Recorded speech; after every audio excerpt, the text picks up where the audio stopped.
un trecho corto.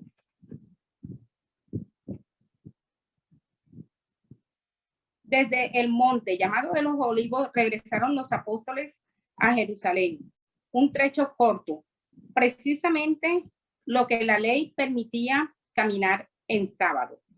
Cuando llegaron a la ciudad, subieron al piso alto de la casa donde estaban alojados. Eran Pedro, Juan, Santiago, Andrés, Felipe, Tomás, Bartolomé, Mateo, Santiago, hijo de Alfeo, Simón el Celote y Judas, el hijo de Santiago.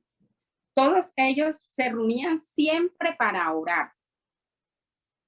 Con algunas mujeres, con María, la madre de Jesús, y con sus hermanos. Por aquellos días, Pedro se dirigió a los hermanos reunidos, que eran como 120 personas, y les dijo: hermanos, tenía que cumplirse lo que el Espíritu Santo, por medio de David, ya había dicho en las Escrituras acerca de Judas, el que sirvió de guía a los que arrestaron a Jesús, pues Judas era uno de los nuestros y tenía parte en nuestro trabajo, pero fue y compró un terreno y con el dinero que le pagaron por su maldad, luego cayó de cabeza, se reventó y se le salieron todos los intestinos. Cuando los que vivían en Jerusalén lo supieron, llamaron aquel terreno Aceldama, que en su lengua quiere decir campo de sangre. En efecto, el libro de los Salmos dice que su casa se vuelva un desierto y que nadie viva en ella. Y también que otro ocupe su cargo. Tenemos aquí al hombre que nos ha acompañado todo el tiempo, que el Señor Jesús estuvo entre nosotros. Decía Pedro, tenemos aquí hombres que nos han acompañado todo el tiempo que el Señor Jesús estuvo entre nosotros, desde que fue bautizado por Juan hasta que subió al cielo. Es necesario, pues, que uno de ellos sea agregado a nosotros para que junto con nosotros dé testimonio de que Jesús resucitó. Entonces propusieron a uno llamado José, llamado también Barsabás y llamado también el Justo, y a Matías, y oraron así: Señor, tú que conoces los corazones de todos, muéstranos cuál de estos dos has escogido para que tome a su cargo el servicio de apóstol que Judas perdió por su pecado cuando se fue al lugar que le correspondía. Lo echaron a la suerte y esta favoreció a Matías, quien desde aquel momento quedó agregado a los 11 apóstoles. Bueno, aquí vemos el libro de Hechos. El libro de Hechos lo escribió Lucas, el mismo autor de Lucas.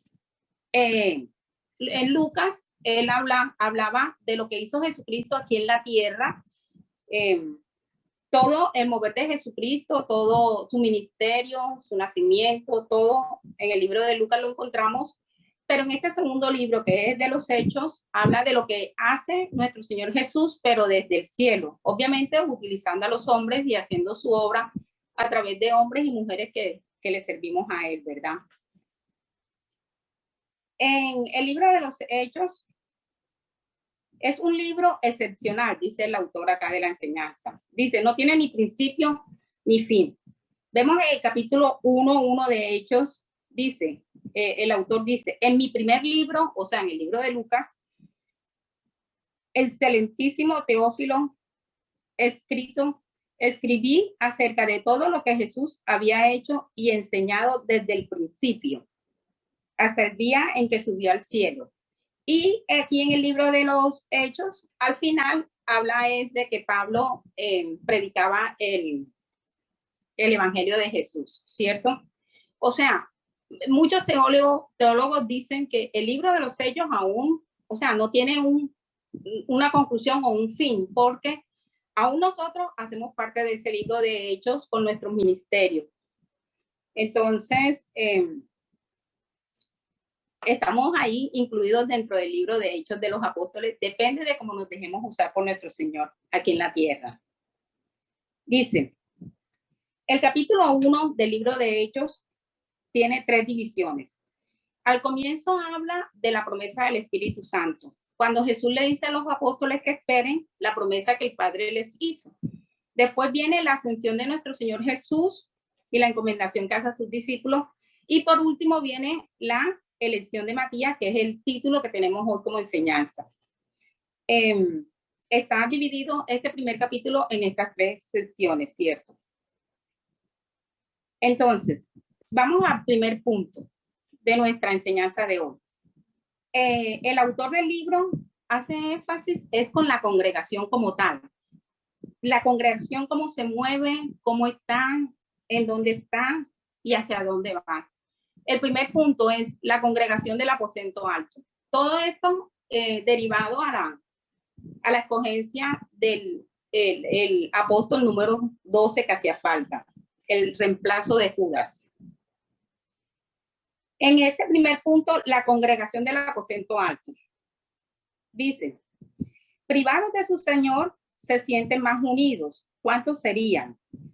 Nosotros vemos en la lectura que hicimos en el versículo 14 que estaban, a partir del versículo 13, dice que estaban los apóstoles, los 11 apóstoles, ¿verdad? Y nombra el nombre de cada uno de ellos. Estaban los hermanos de Jesús, que eran 6. Y estaba María, eso lo vemos en el versículo 14, dice, dice, todos ellos se reunían siempre para orar, con algunas mujeres, con María, la madre de Jesús, y con sus hermanos. Y fuera de ellos, habían 120 personas que habían creído. ¿Qué me causa curiosidad aquí? Vemos que están reunidos con los discípulos, con los apóstoles de Jesús, también están sus hermanos. Pero si nosotros analizamos en los evangelios anteriores, nos vamos a Juan 7:5, donde la palabra nos habla de un episodio que estaba viviendo Jesús con sus hermanos y dice que los hermanos no creían en Jesús. Entonces, vemos en esta oportunidad, los hermanos se volvieron crédulos, creyeron a Jesús y se supone que fue después que Jesús resucitó. Ellos empezaron a creer. Entonces, vemos Jesús, ¿verdad? Perfecto, con un testimonio impecable y sus hermanos, su propia familia, no creían en él. Y de pronto a nosotros se nos hace como familiar, ¿verdad? Y esto de pronto me llamaba mucho la atención mientras estaba haciendo la lectura y por algo sería, ¿verdad? De pronto también estoy casi segura que Dios quiere darnos algún mensaje con respecto a esto. A veces nosotros nos desesperamos porque no vemos que nuestra familia o estamos ahí creyéndole a Dios de que ellos van también a entregar su vida al Señor y van a ser salvos, pero de pronto no estamos viendo un buen testimonio, de pronto no los estamos viendo caminar con el Señor, o antes por el contrario estamos viendo que están apartados, están alejados, ¿cierto? Y nos desesperamos, pero leyendo esto me doy cuenta de que aún Jesús, un hombre, el hombre más santo, ¿verdad? Porque cuando estaba aquí en la tierra sin pecado alguno, con ese testimonio impecable, completamente en santidad, y los hermanos no creían en el ministerio de él. Pero sucedió algo que fue la resurrección, y ahí están ellos junto con los discípulos. Y hay una esperanza para cada uno de nuestra familia. Si de pronto es tu caso que estás orando por ellos, te digo que hay esperanza, hay esperanza. Mira que de pronto Jesús durante su recorrido aquí en la tierra no vio a sus hermanos ahí, pero había una promesa de salvación para ellos. Y era ahí en ese momento. hay una palabra que Dios me regalaba para la familia. Yo varias veces se lo he, no sé, se lo he dicho a Arle, a mis amigas, que ese versículo me llena como, me da fortaleza, me llena de esperanza para creer que cada uno de los seres queridos, de los miembros de mi familia, van a llegar a los pies de Cristo, ¿verdad? Y esa palabra está en Jeremías 31, y se las voy a leer porque sé que no sé si una o varias personas la están necesitando en este momento, pero quiero que te afiances en esta promesa. Dice el Salmo que Dios envía su palabra corre por toda la tierra, ¿verdad? Y Él me la dio a mí y a través de esta posición de esta enseñanza quiero que esa palabra corra y que de pronto de una u otra manera también se haga un rema en tu vida, en tu familia y que te llene de esperanza para cada uno de tus seres queridos, ¿verdad?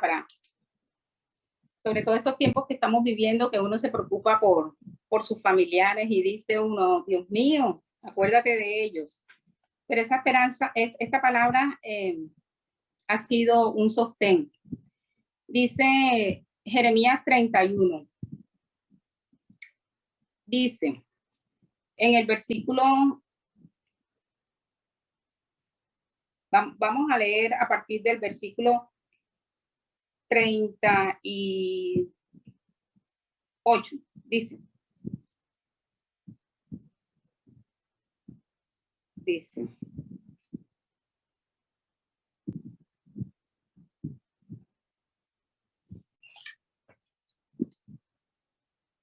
Dice Jeremías 31, estaba en otro lado. Jeremías 31.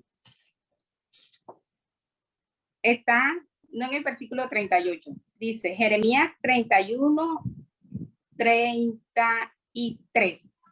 Dice, esta será la alianza que haré con Israel en aquel tiempo.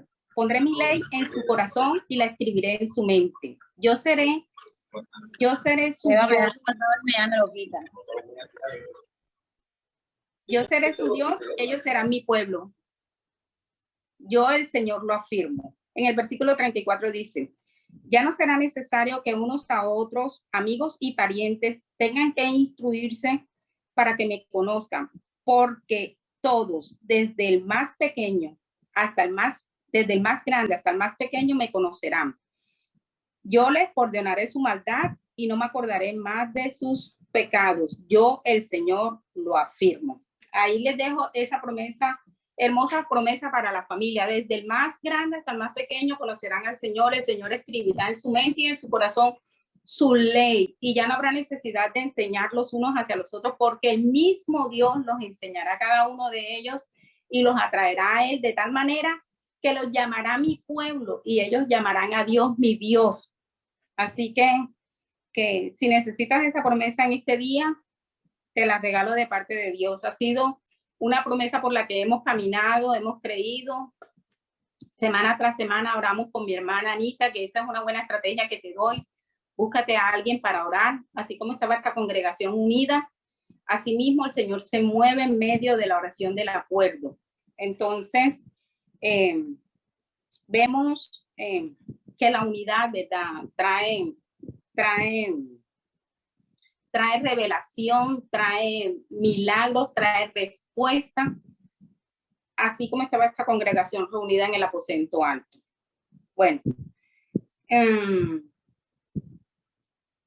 vemos entonces los hermanos de Jesús y vemos a María. Esta fue la última vez que se escribió de María en el Nuevo Testamento. Yo no sé por qué la iglesia tradicional sigue añadiéndole más a las escrituras, digo yo acá, y habla de la ascensión de María cuando eso es algo extrabíblico. Pues yo me he leído la Biblia varias veces y nunca he leído esa ascensión. Aquí lo único que vemos plasmado en Hechos 1 es la ascensión de nuestro Señor Jesús, ¿cierto? Entonces, en ese capítulo fue la última vez que se nombró a María, la madre de Jesús, en la Biblia. Estaban sus hermanos y estaban los 11 discípulos y habían 120 personas que habían creído en Jesús y que lo habían visto resucitar. Ahora viene el segundo punto. La congregación esperando y orando. Eso lo vemos aquí en el mismo Hechos 1 que leímos. ¿Cómo estaba la congregación en ese momento? Hechos 1.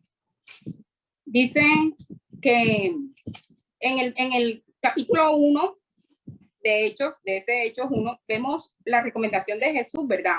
En el capítulo 1, en el versículo 4, dice Jesús: cuando todavía estaba con los apóstoles, Jesús les advirtió que no debían irse de Jerusalén. Les dijo: esperen a que se cumpla la promesa que mi Padre les hizo, de la cual ya les hablé. Es cierto que Juan bautizó con agua, pero dentro de pocos días ustedes serán bautizados con el Espíritu Santo. Entonces estamos viendo una recomendación de parte de Jesús: esperar. Los que esperan en Jehová tendrán nuevas fuerzas, dice la palabra, ¿verdad? El esperar en Dios es el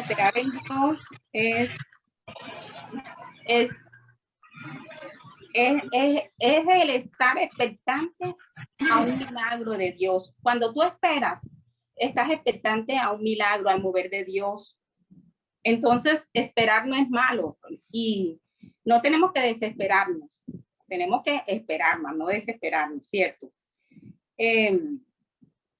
Esperar con paciencia, esperar creyendo, esperar confiados. Dice que los que esperan en Jehová tendremos nuevas fuerzas. Entonces, esperar no es malo. Estaban todos reunidos y estaban esperando el cumplimiento de una promesa. No sé qué promesa te ha dado Dios, y quizás ya estás al borde del desespero. De pronto estás diciendo: no, yo veo que a fulanito sí le respondió Dios, yo veo que a sutanita sí le está respondiendo, pero ¿qué pasa conmigo? ¿Qué pasa con mis oraciones? Ya estoy que tiro la toalla, pero no lo hagas. De verdad que tu fidelidad, tu espera va a tener recompensa. Lo que tenemos es que no permitir que la duda nos llegue, no permitir que esa fe flaquee, no permitir que las cosas negativas opaquen la fe que nosotros tenemos en la palabra, en la promesa de Dios. De hecho, agarrarnos de una promesa es lo mejor que nosotros podemos hacer. Agarrarnos de una promesa nos da vida, agarrarnos de una promesa nos da esperanza, nos da confianza. Podemos estar viviendo ciertas circunstancias, ¿verdad? Pero nuestros ojos no se deben de fijar en las circunstancias, porque hasta ahí llegaremos. Tenemos que tener puesta la vista en la promesa, en la palabra. La circunstancia es una realidad, más la palabra es la verdad para nuestras vidas. Eso lo aprendí y me quedó marcado. Yo dije: no, estoy viviendo una realidad, más no la verdad de Dios, ¿verdad? La verdad es lo que te ha dicho ya Dios de lo que va a hacer. Esa es tu verdad. Y a eso es que nos tenemos que nosotros agarrar. Y en ese momento habían 120 personas, 11 discípulos, la madre de Jesús, algunas mujeres, y dice que sus hermanos estaban ahí, estaban esperando, estaban reunidos, estaban todos juntos, estaban en un mismo sentir y estaban en un mismo espíritu, dice la palabra de Dios. Cuando nosotros nos reunimos con personas de fe, con creyentes, con los hermanos, ¿cierto? Que estamos en un mismo sentir y en un mismo espíritu, vamos a ver cumplimiento de promesas. Entonces, ojo con quién nos estamos reuniendo, ojo con quién estamos. Todos estaban en un mismo sentir en base a una promesa que les iba a ser enviada del cielo. Todos estaban unánimes, dice la palabra de Dios. Si lo leemos en Hechos 2, estaban unánimes, estaban juntos. La palabra de Dios habla que cuando están los hermanos juntos y en armonía, ahí envía el Señor bendición y vida eterna. Y yo creo que Lámpara Encendida es una plataforma donde Dios nos da la oportunidad de reunirnos de diferentes extremos de la tierra, ¿verdad? De diferentes partes, ¿cierto? Pero estamos en un mismo sentir. Y puedo asegurarte de que si están buscando respuesta, quizás el Señor puede utilizar este medio para enviarte esa respuesta, para enviarte esa revelación, para enviarte esa palabra que tu espíritu está esperando. Entonces, Lámpara Encendida es una oportunidad para escuchar la voz de Dios. Bueno, estaba la congregación esperando y orando. Creyeron que la mejor manera de esperar sería orando. Y eso lo vemos en el versículo 14, porque dice, todos ellos se reunían siempre ¿para qué? Para orar. Aquí nos reunimos para escuchar palabra de Dios, para orar. Entonces, aquí nombra a cada una de las personas que estaban en ese sitio, que estaban orando y que estaban esperando. Era la mejor preparación para poder recibir lo que esperaban. Todos diferentes, pero unidos de corazón y de alma. Recordarían cuando les enseñó la oración modelo. Esto dice el autor del libro. Él dice que quizás ellos estaban en ese momento recordando lo que dice Lucas 11. Lucas 11, ¿cierto? Cuando el Señor estaba reunido con los apóstoles y ellos le dijeron, Señor, enséñanos cómo orar. En Lucas 11 lo vemos, ¿verdad? Y empieza Jesús a enseñarles el Padre Nuestro, la manera perfecta para orar, dirigir nuestra oración al Padre, pedir las cosas en el nombre de Jesús, pedir por provisión, pedir que nos libre del mal. Cada paso que Dios nos va enseñando en el Padre Nuestro, quizás ellos lo estaban poniendo, estaban ejercitándose con la oración del Padre Nuestro. Y hay una parte de Lucas 11 que habla el Señor de el hecho de pedir, no podemos, no, tenemos que incluir las peticiones dentro de la oración. Yo no sé, yo escucho personas que dicen, ay hombre, que claro que tiene que ser personas que no conocen mucho de la palabra porque dicen, no, Dios está muy ocupado para escuchar mi petición, o yo no le voy a cantaletear, yo siempre pidiéndole lo mismo. No, a Dios le gusta eso. A Dios le gusta que nosotros seamos insistentes, persistentes en la oración y de veras que eso motiva a nuestro Señor para enviarnos la respuesta cuando nosotros nos volvemos así como intensos, como dicen los pelados hoy en día. Intensos con el Señor. Hay un salmo que dice, me pide de día y de noche, de día y de día, de tarde y de noche. Imagínense, 3 veces al día. Entonces, si tienes alguna petición pendiente, si tienes una respuesta que sientes que está atrasada, ponte bien intenso, bien intensa con el Señor y seguro vas a recibir la respuesta pronto. Eso sí es verdad. Entonces, hay una parte de Judas 11 donde el Señor nos habla y dice, les digo, dice, así que yo les digo, pidan y Dios les dará. Busquen y encontrarán. Llamen a la puerta y se les abrirá. Porque el que pide, recibe, y el que busca, encuentra. Y el que llama a la puerta, se le abre. Así que ahí está esa invitación de parte de Dios.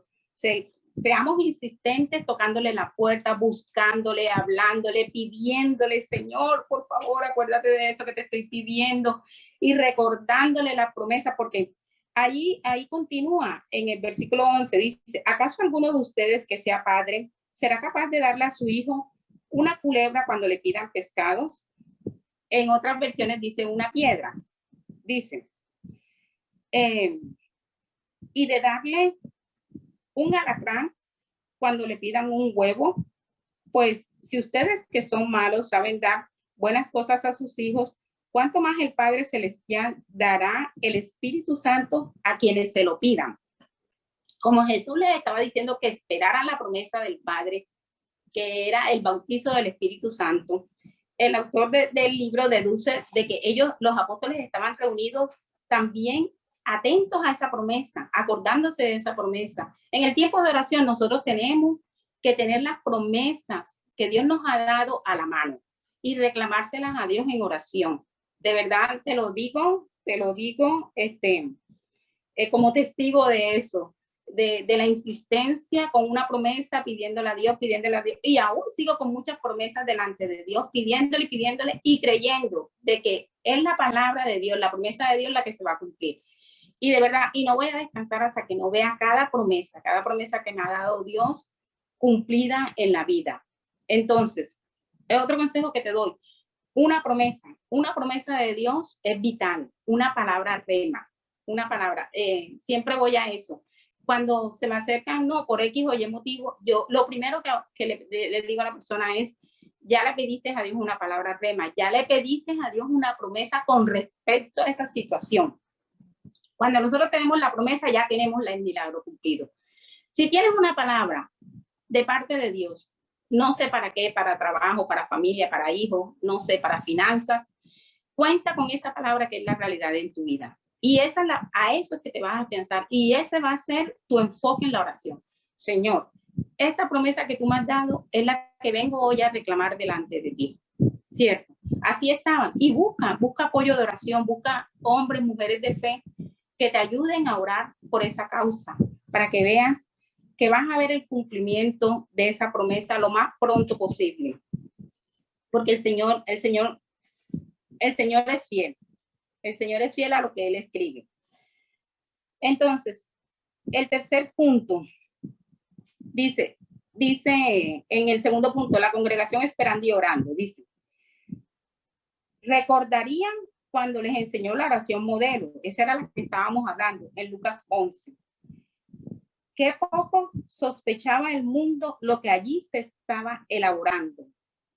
En la vida cristiana no debe haber huecos ni esperas estériles. ¿Qué orarían? Tal vez se cumpliría la promesa de Jesús, que dijo en el versículo 4 de la llegada del Espíritu Santo. El Espíritu Santo incluía todos los dones. Tener el Espíritu Santo de Dios, eso es maravilloso. Tenerlo a Él también, Él reparte dones a sus hijos, es tener dones.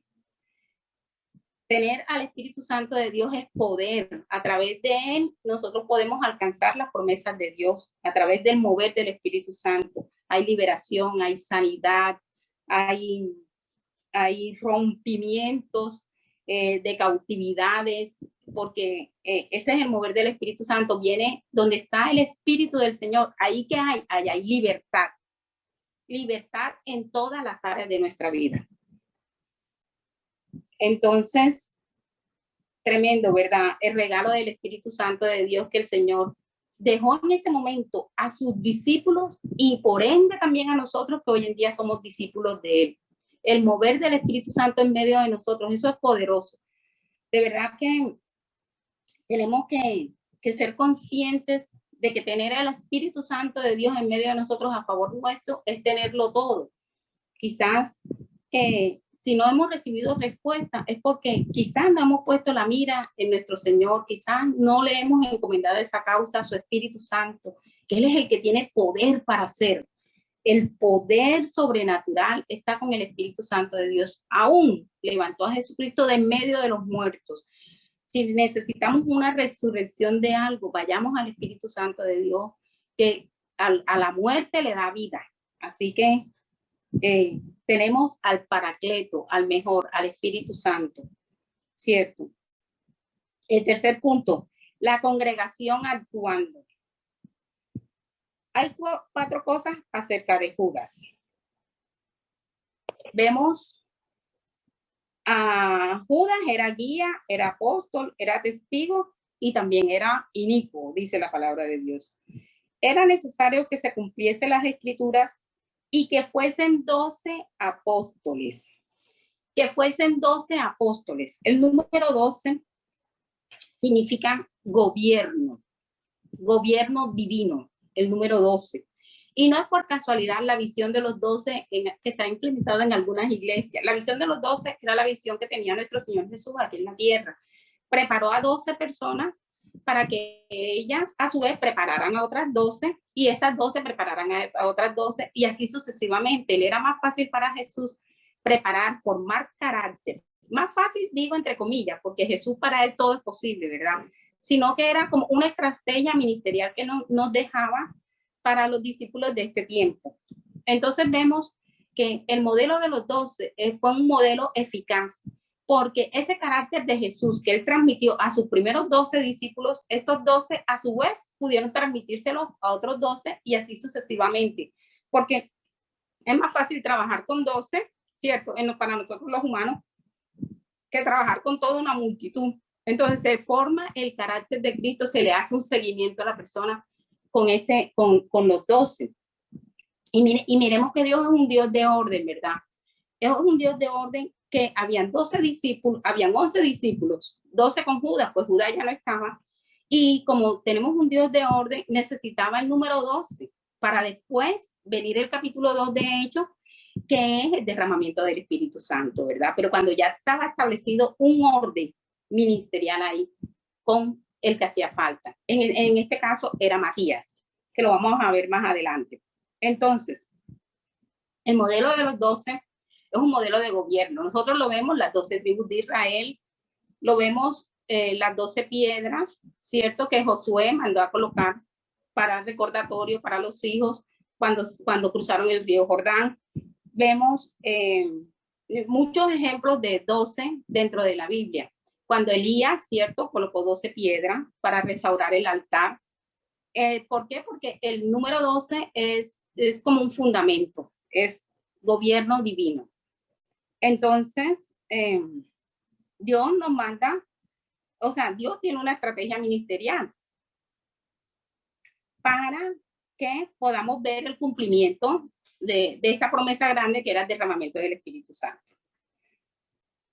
Entonces, vemos que las condiciones para ser considerado apóstol están en el versículo 21:11. Y lo vemos aquí en la lectura que tenemos de entrada, ¿verdad? Que es Hechos 1. ¿Cuáles eran las características que estaban pidiendo los discípulos para nombrar al próximo apóstol? Y era esta.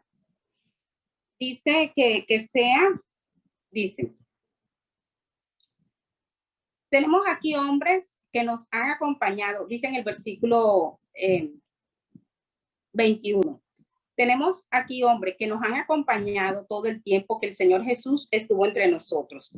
El 22, desde que fue bautizado por Juan hasta que subió al cielo. Es necesario pues que uno de ellos sea agregado a nosotros para que junto con nosotros dé testimonio de que Jesús resucitó. O sea, las condiciones para ser apóstol, ¿qué tenía que tener el varón que reemplazara a Judas?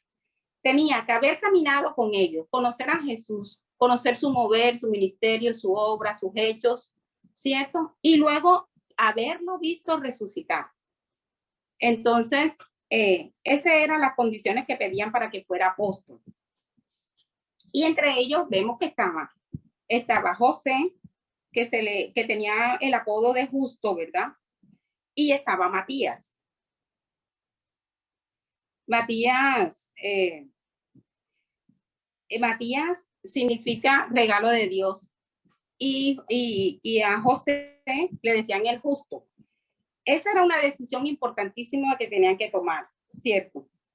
Pero de pronto a nuestros ojos, por el apodo de justo nos hubiéramos ido por él, ¿cierto? Pero solamente el Señor conoce y el Señor sabe. Y esa es la oración que dijeron los discípulos más adelante.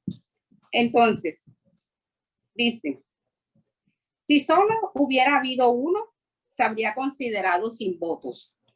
Pero votaron a pesar de que uno merecía el sobrenombre de justo. O sea, a pesar de que había un hombre que le decían el justo, yo me imagino que era un hombre supremamente íntegro, de buen testimonio, en santidad, metido con el Señor, ¿cierto? Le decían el justo, pero ellos no se dejaron guiar como por por las apariencias, no se dejaron guiar por la parte humana de este varón José, sino que hicieron lo que legalmente tenían que hacer, lo mejor delante de Dios, ir delante de Dios y pedirle a Dios que escogiera a él a la persona indicada, ¿verdad? Y así son las cosas espirituales. Nosotros no podemos escoger a la ligera personas que estén con nosotros llevando un ministerio o nosotros no podemos aliarnos de pronto a la ligera hasta en la escogencia de qué es lo que vamos a hacer dentro de la iglesia. Siempre tenemos que estarle pidiendo la asesoría al Señor Jesús, que nos indique, que nos muestre hacia dónde debemos ir, hacia dónde, qué es lo que debemos nosotros hacer, con quién nos vamos a aliar, Todas esas son cosas espirituales importantes y solamente Dios conoce. A veces nosotros, ay, que fulanita me cae bien, voy a decirle que sea mi líder. Ay, que sutanito me cae. No, voy a ir a este grupo porque no, cada paso que nosotros demos espiritualmente, todo tenemos que hacerlo con esto que nos están enseñando los discípulos de Jesús aquí en esta lectura.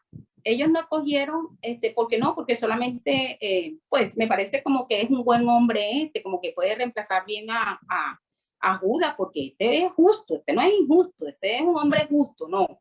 Ellos le dijeron a Matías también que estuviera ahí e hicieron una votación. Entonces, la congregación, el cuarto punto, que es el último punto. La congregación estuvo satisfecha y dice,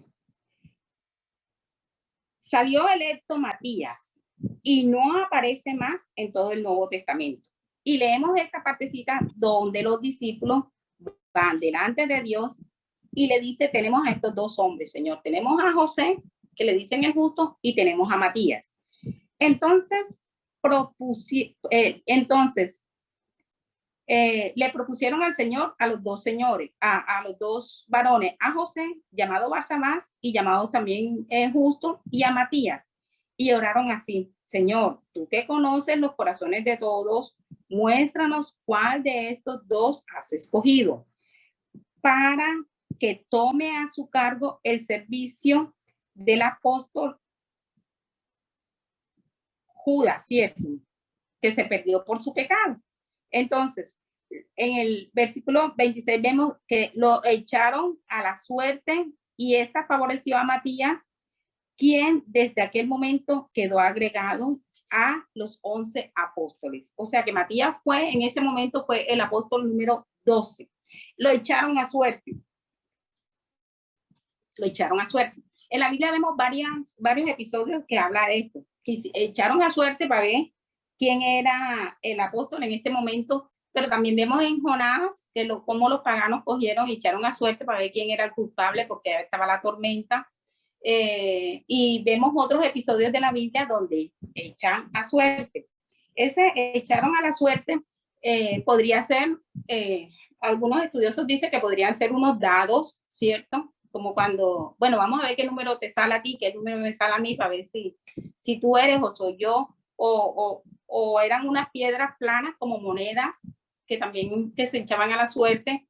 Pues me imagino que sería parecido a eso que ponen y que sello o cara y depende a eso, entonces queda la persona, ¿verdad? Echar a suerte es una práctica que esta fue la última vez que se vio escrita aquí en el Antiguo Testamento.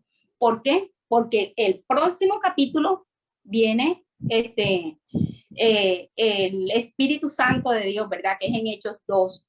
Entonces, ya nosotros, con la presencia del Espíritu Santo en medio de nosotros, que eso es lo que nosotros estamos viviendo ahorita, nosotros no tenemos que echar a suerte. De hecho, la palabra de Dios también habla mucho del sortilegio, de la suerte, que eso no es agradable para Dios.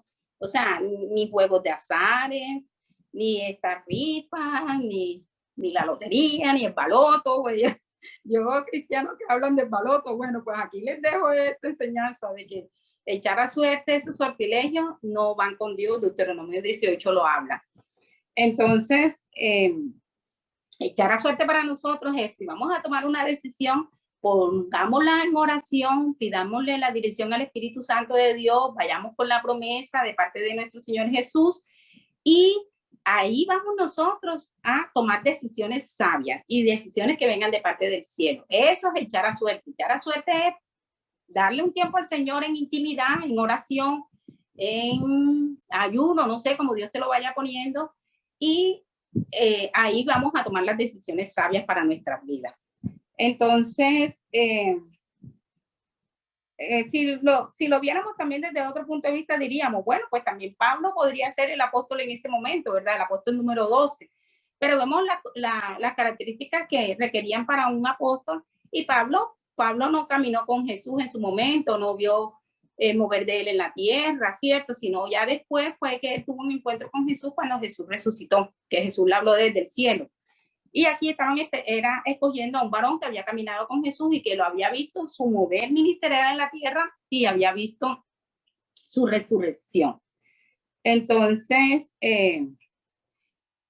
dice, el apostolado de Pablo es completamente distinto, ¿cierto? Que nosotros lo vemos, que fue un gran apóstol del Señor también, es verdad. Pero Matías, en este caso, fue el apóstol número 12. Esa es, pues, la enseñanza que quiero dejarles en el día de hoy. Espero que el Señor les haya hablado y que haya edificado sus vidas así como lo hizo conmigo. Pues toda palabra de Dios es viva y es eficaz, ¿verdad? Dice la palabra y bueno, pues espero que dé fruto y fruto en abundancia esta enseñanza de hoy. Vamos a escuchar una alabanza